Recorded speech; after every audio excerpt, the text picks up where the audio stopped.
And now for something completely different. Forget everything you've been told by others before. Get ready for the real deal, the full story, real talk about money, markets, life. Now, it's The Real Investment Show, presented by RIA Advisors. And good morning. Welcome to Financial Fitness Friday. I'm Rich Rosso, certified financial planner, with special guest, Sarah Buenger. She's our professorial teacher, mentor. So many good things to say about Sarah. If I had to picture the perfect financial planner, it would be a picture of Sarah right next to the Be Someone on the overpass. So we're glad you're here. Glad to be here. I don't know. Good. Glad you're here, Sarah. Thanks for coming in all the way driving in this morning. Sarah's like me. She likes to drive through Texas early. I love it because you're coming in from, tell us a little bit about where you're coming in from. I actually drive in from College Station area. So for me, I actually don't mind the drive. Mm-hmm. It's just the people on the road that That give sounds a like little a bit of bumper grief. sticker somewhere. Yep. I like to drive, but I don't like you, Mr. Driver. In the morning, it's nice. It's watching the sunrise. I don't know. It's really like you really get to see what Texas is about when you make that drive. I sort of like it. It's therapeutic. Speaking of things that are not therapeutic is the chat. And so we have Larry Smith, Ed Gein. Ed's taking a break from his normal activities. Kathy, do not talk to Ed. You won't wake up to see tomorrow. Or as Charlie Price says, a man could wake up dead with Ed Gein. Yeah, Ed Gein, I created your new morning show. A man could wake up dead. How you like that? So, one of the things we've seen, of course, well, futures are up slightly this morning, but nobody cares. That's by the end of the day. We just don't know. It's not all dire, though. Yes, the S&P is down 2.5% or so. But take a look inside of the guts of the S&P. Like Ed, I'm just relating it to you, Ed. Guts, get it? Consumer staples up 5%. Energy up 0.35%. Financials 2%. Healthcare up 8.5%. Some of the sectors that did poorly last year are doing better this year. It's the sexy stuff. You know, the sexy stuff is not so sexy, right? The Magnificent Seven is the stuff you go to the grocery store for. The boring stuff is sexy. And a lot of times boring is sexy, right? And that's the thing you got to keep in mind about diversification. Right, Sarah? You don't want, I heard from some people yesterday telling me, oh my gosh, I'm really getting shellacked in this market. I'm getting beat up totally. And I'm like, first question I ask is, well, you're okay with what you own? Yes. Fine. What does your allocation look like? Oh, I've got NVIDIA and I've got Tesla and I've got all. And I'm like, well, you have what was called the Magnificent Seven. Do you have any food or beverage, anything real boring in there? Post cereal, anything? No. Because we always get attracted to sexy stocks and what's going up. But we don't understand what's gone up one year may very much change the next year. So this sector rotation underneath makes things look a little better if you have a diversified portfolio and fixed income, right? Unless you can handle being very concentrated. And listen, hey, Warren Buffett says you can't diversify your way to wealth. But there is a point where diversification can work for you. In other words, our portfolios are sort of concentrated. We don't have 100 positions in the portfolio. We have a handful we manage and watch the sector rotation and look at overbought and oversold signals within those sectors. So, we're holding up pretty well. And if you have a 60-40 diversified portfolio, so are you. Outside of the headlines, if you really, really take a look inside your portfolio, you're holding up probably a lot better than you think. Jabba Joe says, Sarah, invest in boring. That is why my wife married me. I think women want, there's a point they want dependable. They want, I don't know, I wouldn't call it boring, but they want that. So we have some big numbers today. We have the February jobs report coming out, and this is the big one, right? Sometimes these things go by unnoticed, but I don't think this one will. So economists expect growth rate of 170,000 jobs, up from 143,000 in January, and the unemployment rate to hold steady at 4%. And, these numbers are becoming more crucial as the economy slows down. We are definitely seeing job openings, especially when I took them, drop dramatically. And actually, that was in the fourth quarter, in December. So jolts are down. People are not moving from job to job. The economy is definitely taking a slow grind down. But when you look at sentiment, it doesn't match the downside of the market. But there is an erratic behavior that's going on. And frankly, it's really because of President Trump. As much as I do like his policies, he's got to make a decision on these tariffs. This is causing a bit of turmoil in markets, right? So we had the tariffs. Now we're going to eliminate the tariffs to protect American car manufacturers and American farmers. If we need to protect them, according to Ms. Shedlock, why did we need them in the first place? So I don't even think it's the tariffs that are causing dismay. The market will eventually deal with it. It's the disruption and the change in attitude. Markets don't like that. You got an opinion, stick with it. That we can depend on what you're feeling, what you think you're going to do. When you go back and forth every day, it creates this issue that we're seeing as far as volatility. And we talked about this as far as like third or fourth quarter last year. Markets this year would be very, very different. Go back and look. Lance has written about it. Curb your enthusiasm. We would be in choppy waters, more volatile, right? And we don't see something big on the horizon, but the volatility enough, because investors are not used to it, is enough to make you feel like the markets are down 20%. Oh my gosh, what's going on? It's not the case. It's not the case. So Sarah, managing I always say that, yeah, we manage portfolios and help people with planning, but we really help them. We're really almost psychologists, right? We're behavioral psychologists. We help people understand what they might do wrong in the face of something like this, right? Exactly. I think one of the most important things is to stay in touch with clients during times like this. Mm-hmm. And it may feel like you're down, like you said earlier. It might feel like you're down significantly in the portfolio, but essentially the S&P as of yesterday was down about 2%. That's right. 2.22%. And so our clients that I've looked at so far are up around 1.5%, 2%. So, it just goes to show that there is some argument there for the diversified portfolio. And all these articles about last year, how diversification was dead, 60-40 portfolio is dead, and Lance started again. Lance, if you're listening, I know you got a big head this morning. 60-40 is not dead. Bonds are not dead. It's just that the boring stuff is working and the sexy stuff is sort of taking a break. But we've got to see better numbers. We are obviously, this whipsawing madness on tariffs is going to give you grief. Not you, Ed Gein. You're focused on something totally different. But we'll be back. We got a lot to talk about with Sarah on scholarships and a lot of good stuff you need to know for your kids or maybe your grandkids. We'll be right back.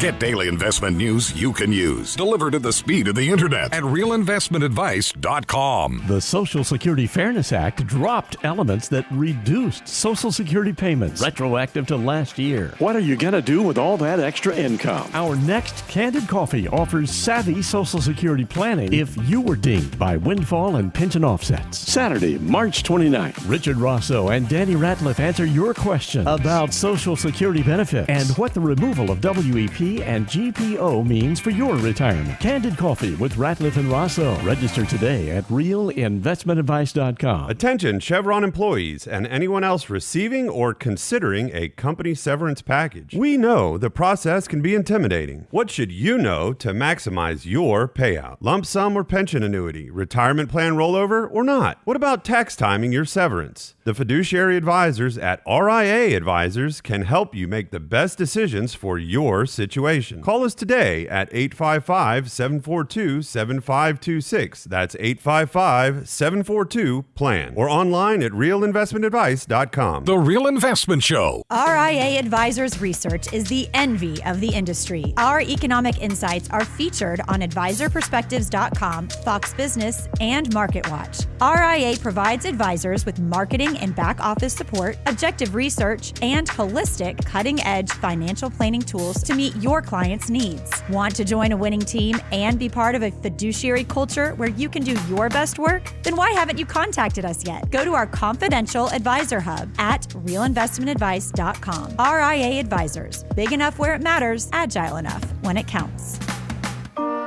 And now, another page from the Real Investment Advisors Investing Manifesto. Manage risk and volatility rather than trying to manage gains. You don't have to be right all the time. Long-term investing success is a 70% gain. Let us help you reach your financial goals with RIA Advisors. Neither bull nor bear. RIA Advisors, 281-501-1791 or online at realinvestmentadvice.com. You're listening to The Real Investment Show.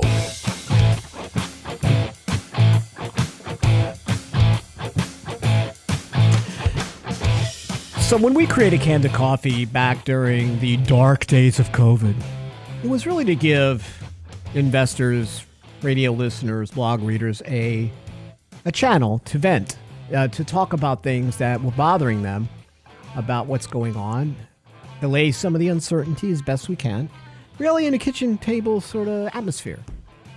Danny's eating some weird green pancake. I got dogs barking. We're wearing our bathrobes.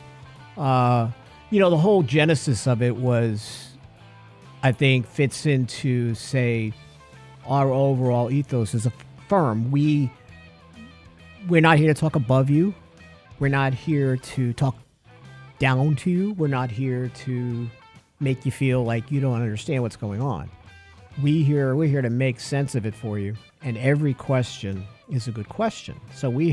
Speaking of every question is a good question. So we have Savvy Social Security Planning coming up Saturday, March 29th from 8 to 9 a.m.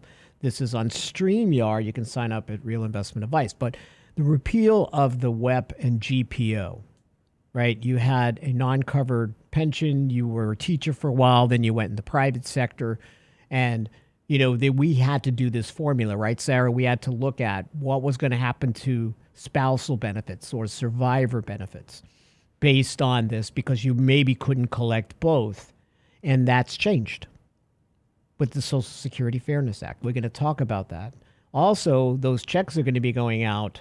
I read somewhere through the SSA that those average checks are going to be about $5,700, size of those checks. So people are going to get a nice chunk of change, which I'm sure that they can use.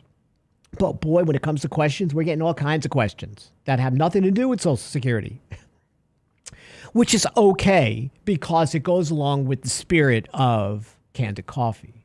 So come on, sit in with us, have your coffee. We'll give away some fun. We'll give away some mugs.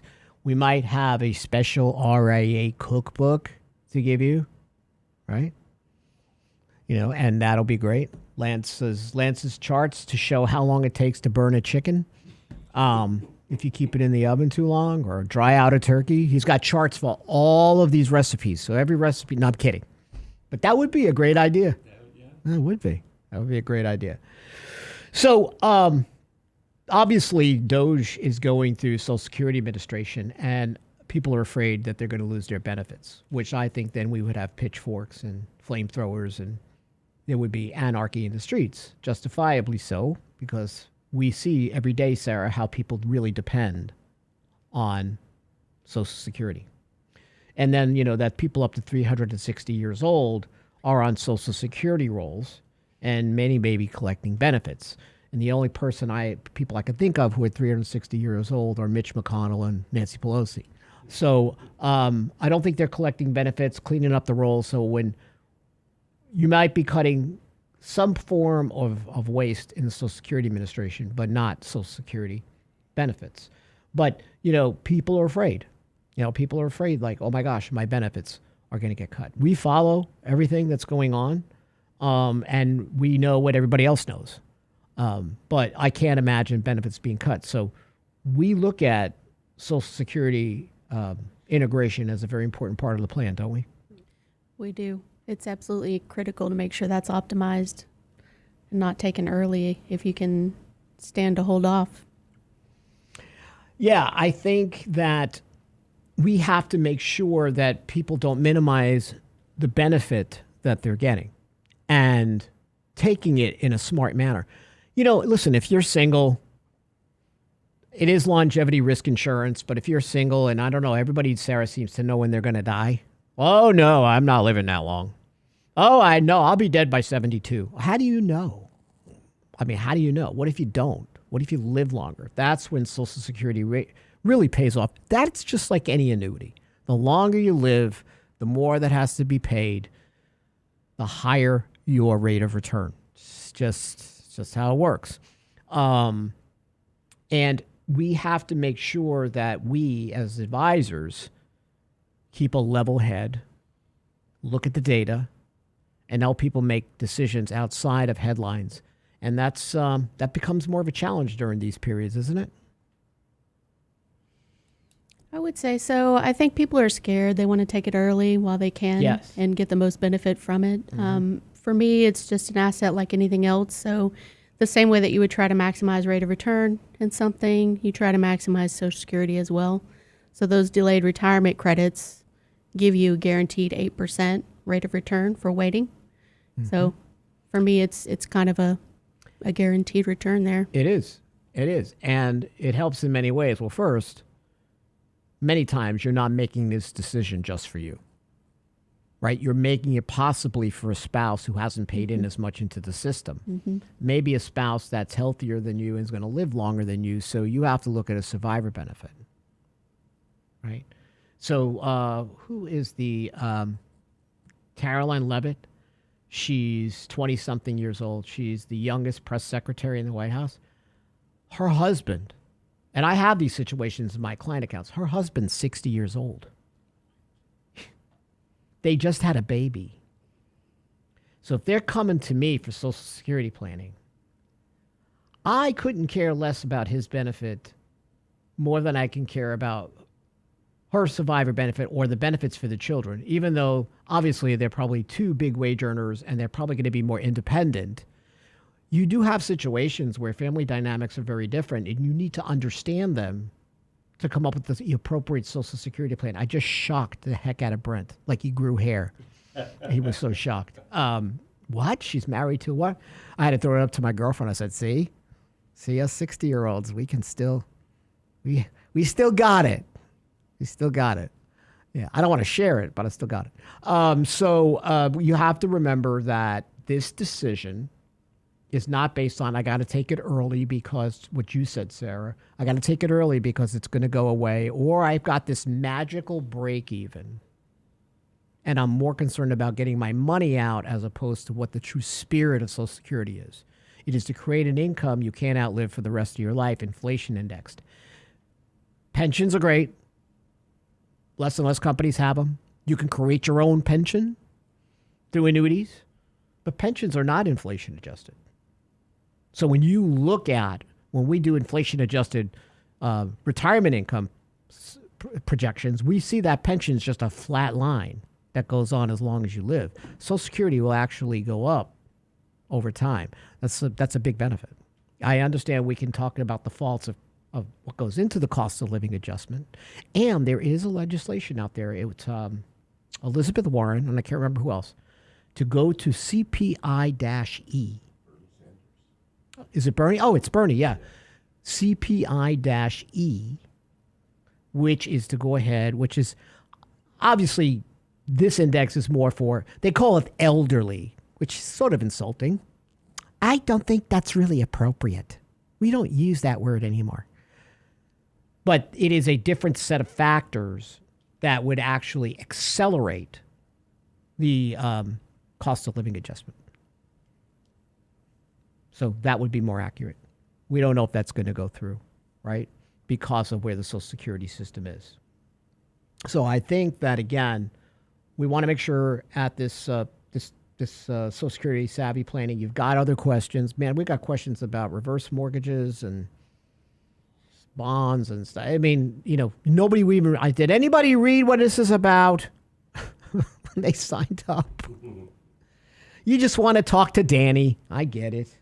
We all do. But try calling him. See if he calls you back.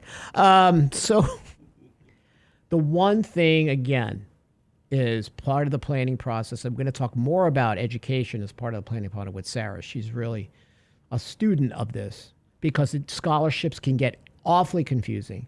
Actually coordinating them with lifetime learning credits and other credits that are available to you, like the AOTC, the American Opportunity Tax Credit, can be a little tricky. What pays for what? How does it work? There's an art to this, Sarah, and more when it comes to scholarships, understanding the dynamics that I think many parents are just uncomfortable with. They don't really get it. FAFSA sort of, I get it, what it's based on. Although some people are surprised at what's not included in FAFSA and what is. But I think more important, it's an intimidating process for a lot of parents and kids. I remember going through with Haley, and I sort of dreaded it because I was sort of walking through a minefield that I didn't know what I was stepping on that was going to blow us up, right? From a financial perspective, she wound up getting, and this is not out of anything we did, but she wound up getting a full ride to Emory, which you look at the price of Emory every year, the tuition's about $80,000, and we saved a lot. We saved very well into $529, but I'm like, oh my gosh, she's going to be in school with 6 years for her PhD, right? Total.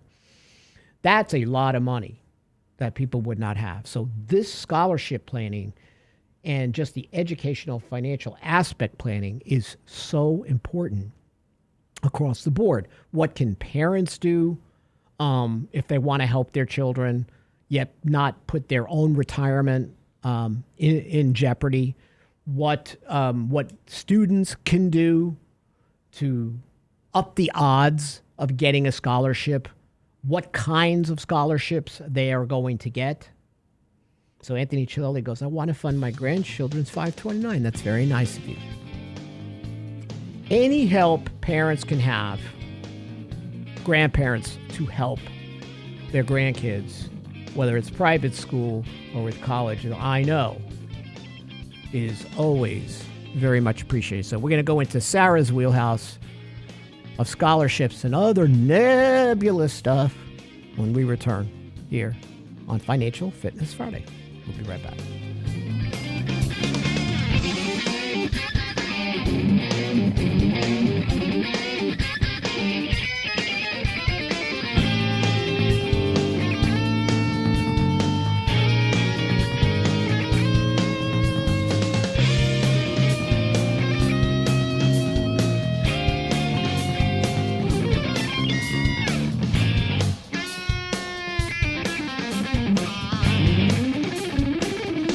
The Real Investment Advice blog. It's required reading for the informed investor. Catch it today at realinvestmentadvice.com. The Social Security Fairness Act dropped elements that reduced Social Security payments, retroactive to last year. What are you going to do with all that extra income? Our next Candid Coffee offers savvy Social Security planning if you were dinged by windfall and pension offsets. Saturday, March 29th. Richard Rosso and Danny Ratliff answer your question about Social Security benefits and what what the removal of WEP and GPO means for your retirement. Candid Coffee with Ratliff and Rosso. Register today at realinvestmentadvice.com. Attention Chevron employees and anyone else receiving or considering a company severance package. We know the process can be intimidating. What should you know to maximize your payout? Lump sum or pension annuity, retirement plan rollover or not? What about tax timing your severance? The fiduciary advisors at RIA Advisors can help you make the best decisions for your situation. Call us today at 855-742-7526. That's 855-742-PLAN. Or online at realinvestmentadvice.com. The Real Investment Show. Are you a financial advisor sneaking peeks at our stuff?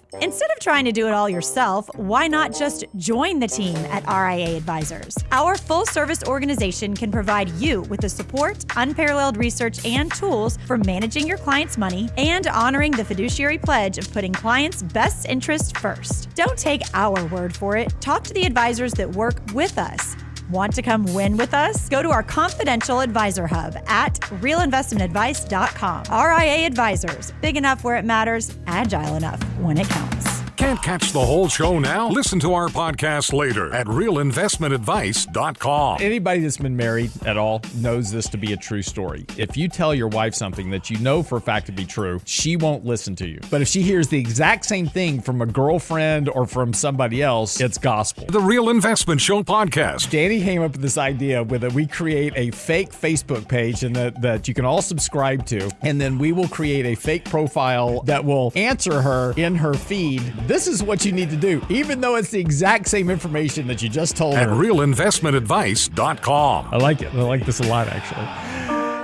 And now, another page from the Real Investment Advisors Investing Manifesto. Bulls win in bull markets. Bears win in bear markets. Eagles soar above and take advantage of opportunity. Let us help you soar as you reach your financial goals with RIA Advisors. Neither bull nor bear. RIA Advisors, 281-501-1791 or online at realinvestmentadvice.com. If you're working and looking to retire soon, a Medicare special enrollment period is in your future. Understanding Medicare choices, enrollment deadlines, and costs are essential to your overall standard of living in retirement. The wrong choices can cost you thousands in penalties. Make sense of Medicare's alphabet soup with RIA Advisors online resources and one-on-one partners to help secure the healthcare insurance choice that is right for your lifestyle and budget and avoid gaps in coverage. Click on the insurance tab at realinvestmentadvice.com today. realinvestmentadvice.com. The Real Investment Show YouTube channel has all our videos ready for your easy access. Subscribe and bookmark our YouTube channel at realinvestmentadvice.com. You're listening to The Real Investment Show.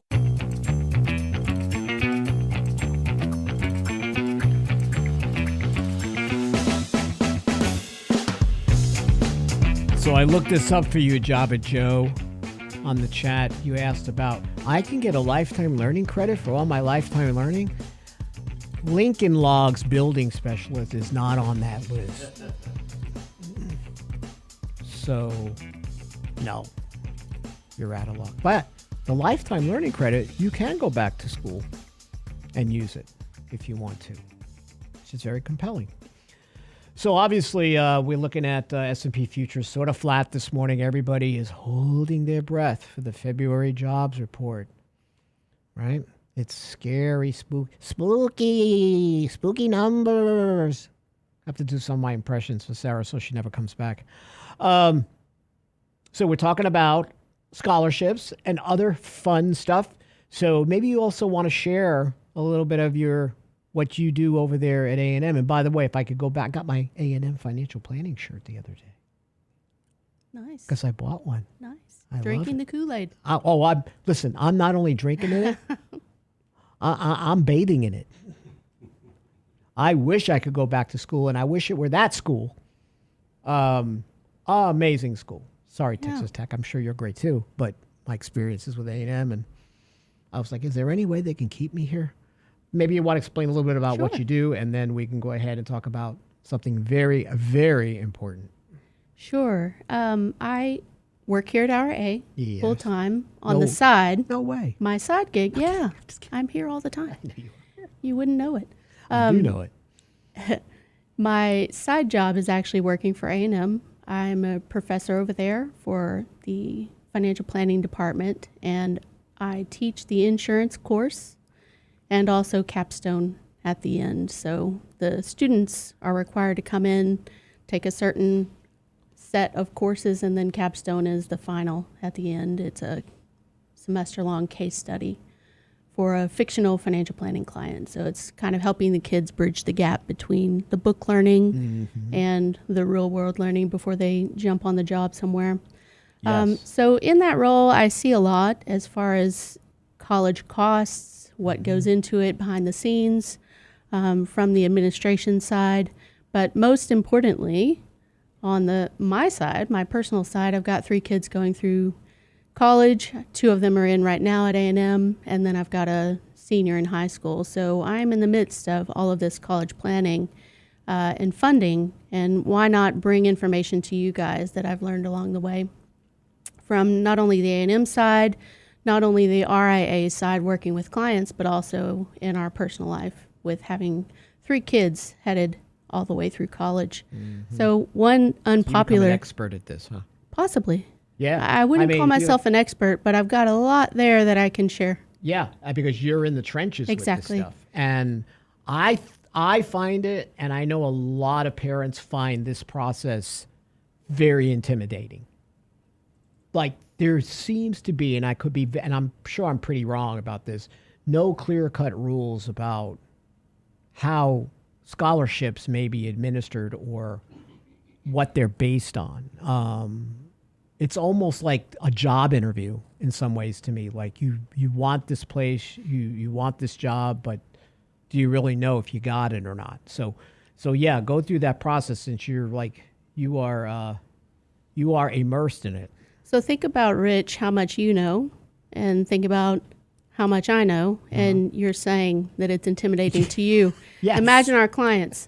So that's where we're here to help. We've seen a thing or two, and we can share it with you, the planning for that. And one unpopular opinion is that I don't believe anyone should be saving 100% of the cost of college, because essentially you're overfunding the goal.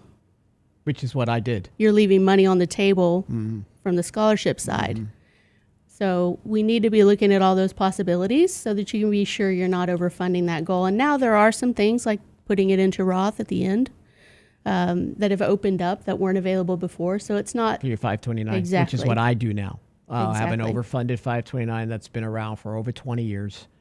And every year I move money from Haley's 529 into her Roth. What I don't like is the limitation on how much the max is, so I'm hoping there's some change to increase that. But I think that's a step in the right direction. And the custodians seem to work really well with the paperwork and moving the money and so forth. So that is, I rarely say the government's done a good thing, but I thought that was a pretty positive thing. I mean, not everybody is going to fit because of the rules that are attached to it. But there are people that are sitting on these unfunded plans. So if I wanted to take, so say I'm in an overfunded plan and I don't do this Roth thing, I understand I could change beneficiaries on a 529. You can. It could be you, right? It even could be you. But what if I actually take money out? If you take out of the 529 and it's not for qualified education expenses, then you're going to be owing tax on that. So ordinary income. Exactly. Plus penalty. Yep. So on the other end of the spectrum, it's a good problem to have if you're overfunding. It's not ideal, it's not efficient, but on the other end of the spectrum, a bad problem to have is you've significantly underfunded the goal. So you want to avoid that as well. I'm really surprised. One of the benefits of being a parent of an A&M student is that you can go on these parent boards on social media, and probably many of you are on there. But you get to see what other families are going through, perspectives of other parents, and hearing the issues that they're facing and things that they do well is also. So being on the parent boards is a good thing, but I've been surprised at the number of people that come on there and don't have anything saved for college. So they're coming forward expecting to get bukus of scholarships from the university and doing some with financial aid, and then they're surprised at the end of the day when A&M or whatever other school doesn't actually come forward with bukus of scholarships like they thought, and they're left funding that mostly with loans if they don't have enough saved. So it's really important to get a start now. No matter how old your child is, you should already be looking at this. So don't wait until high school. You should be planning early, working proactively with your advisor along the way to make sure that you're taking advantage of any opportunities that you have. So what you're saying, Sarah, is it's almost like you either go to one extreme or the other. You got people who overfund and say, we're not getting, there's always that assumption, and I made it, that, make too much money, not going to get a scholarship. This is not going to happen. We'll apply, but this is a waste of time. And then you got people that probably are just flying by the seat of their pants and thinking, and overconfident, thinking, yeah, we're going to get a scholarship, but we're not going to worry about it. But there's something in between. Right. right. There's some balanced approach to this, You which is could what also be like Lance and make your kids fund the whole thing. Yeah. So I've heard. Lance is, Lance, I don't know if I'm following that method. Oh no! Listen, I think at 18, like the next day, the bags were at the door. Like, Yeah. I just. So there are a lot Tough of love. ways. He's a tough love. If you don't want to be exactly like Lance, there are a lot of ways to fund college education. Don't be Lance. That could be our next ad. Sarah can cut it. Don't be Lance when it comes to this. Go ahead. Maybe you could be a little bit Lance, but mostly be a parent and fund a little bit of your kid's college education there. Mostly that comes from savings. That's the obvious thing. So when you work with an advisor, a lot of times they'll stop right there.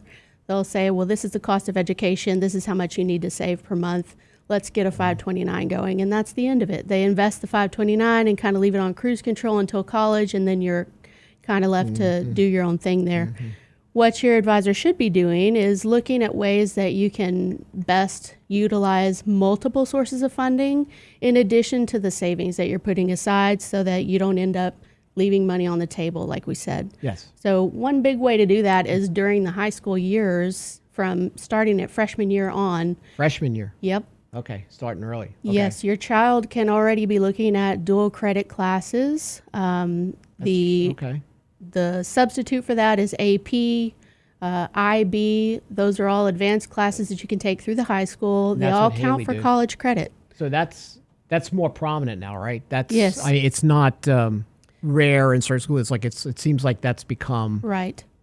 Now, even the smaller schools have those opportunities. So, for example, my kids are in a very small school district in a rural area, and they still have dual credit that they can take advantage of. So what you want to do with those, when you're thinking about those classes, the dual credits, they're offered through a community college in conjunction with your high school years. So you're getting high school credit for it and also college credit. That's where the dual comes from in dual credit. Now, one problem with those is that, well, before I get to that, the dual credit classes come about at 80% discount on the cost of four-year universities. So if you're taking that class at A&M, you can look at about an 80% discount taking it through dual credit through the high school. It's much, much cheaper because you don't have all those extra fees tacked on, university fees. So that's a good thing. That's one way that your child can put some skin in the game and commit to doing these classes. Even though they're harder, they're helping you fund their college by taking those classes cheaper than it would cost at a four-year university. So they're basics for the most part, basic, They right? are. They're the foundational courses. I think it probably also gives your child an understanding of, is college right for them? Is this right? They can test the waters. They can test the waters. My daughter did it through community college the first couple of years. She wanted to stay at home, and I thought that was a great way for her, but she also took AP classes. Yeah. So we had a lot of those foundational things done before she went to Emory. So we're going to continue this fascinating discussion when we get back here on Financial Fitness Friday.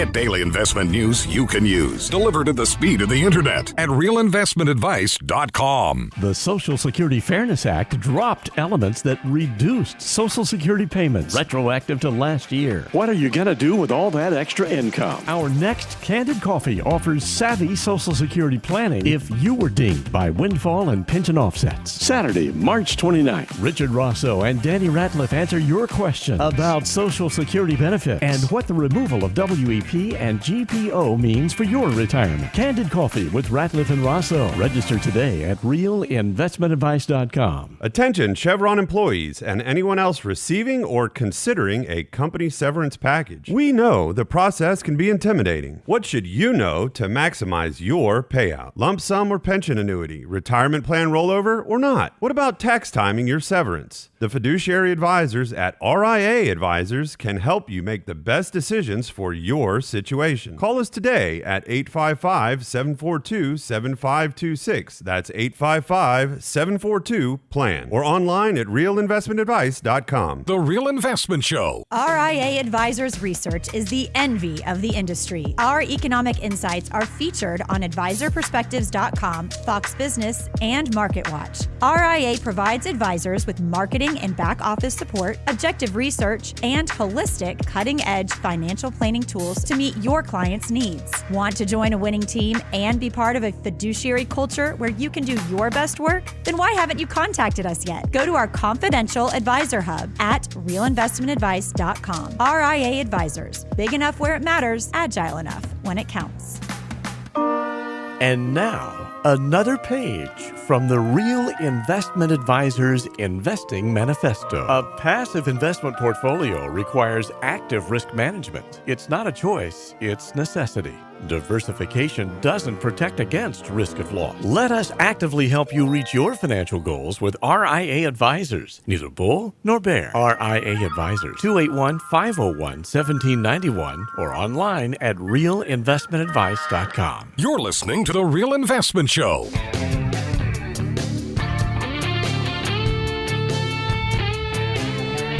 And welcome back. Lance is on the chat. Lance could claim his ski trip as a business trip. Say he's going to meet with clients on Monday. If he travels in on Monday, Tuesday is business day, Wednesday's ski day, Thursday, Friday's also business day, but the ski day on the weekend, he's got to come back, also business. You forgot the hospitalization day. Yeah, the staying in the hospital thing is. Yeah. Oh man, there's always some sort of Irwin Allen kind of story when Lance goes to go skiing. It's it's really funny in a tragic sort of way. Something's broken. They almost die in a snowstorm in their car. Like that would be a film by Netflix. That'd be the most inexpensive, tense film you've ever watched because they can't get out of the automobile, like Cujo. So that definitely would be interesting. National Lampoon Family Vacation Part 5. With Lance. Yes. And Lance is funnier than Chevy Chase. Yeah, absolutely. And Christine is much more attractive than Beverly D'Angelo? Yes. Yeah. Yes, she is. And scarier. She scares me. So we're talking about, again, all the nuances of scholarships and things you need to do. But that's great about the AP classes. Obviously, they're becoming more common. But you shouldn't poo-poo that stuff. You should really be looking at that. And looking at that, those AP classes for your young man or young woman early in high school. Yeah, that's one of the most important ways that the child can contribute early towards the cost of education. There are some nuances there. We probably don't have enough time to get into it, but if y'all have questions about it, call me. I've got 3 kids going through this right now, so we've been able to navigate a lot of things. Yeah, give us some of the other highlights on this. Yeah, one of the things about dual credit is not all universities will take it. So you have to find out if your target university actually accepts dual credit. The reason why is because they can't guarantee the quality of that dual credit class from one college to another. However, with the AP program, that's more regulated as far as the contents that's delivered. IB is the same way. So they may take AP and IB, but they won't take dual credit. So it's important to know what colleges you're looking at, what they'll take, because if you have to repeat those classes at the university anyway, then it really is a money waster at that point and just a GPA builder instead of a college funding mechanism. Do they help you at the high school with any of that? Like explain that if you want to go to a certain school that they should. Okay. All right. Not all do. So you need to talk to your guidance counselor. If they're not giving you that kind of information, talk to a parent that knows. You can call me. I know as well. So the other thing to consider, one last point about the AP and dual credit, et cetera, is once you get to the university, a lot of them like to have their core classes in certain subjects taken at their university. And it's not a money grab. It's actually preparing you for the rigor of those classes in your major. For example, engineering at A&M, they're going to require you to take the math classes at A&M for the most part. If you're going into chemical engineering, for example, you're going to want to take your chemistries at A&M. They want to make sure that those classes have the quality and rigor of A&M and their standards. So you're successful for the next level. Correct. Which makes sense. Correct. So all of those are discussions to have and think about ahead of time instead of just kind of plowing into the dual credits. But there is a possibility of graduating with enough credits as a high school student to enter your prospective college as a sophomore. Wow. Yeah. So there's a lot that can be done there now, and that's, advantages over from when you and I were probably in school. Yeah. I mean.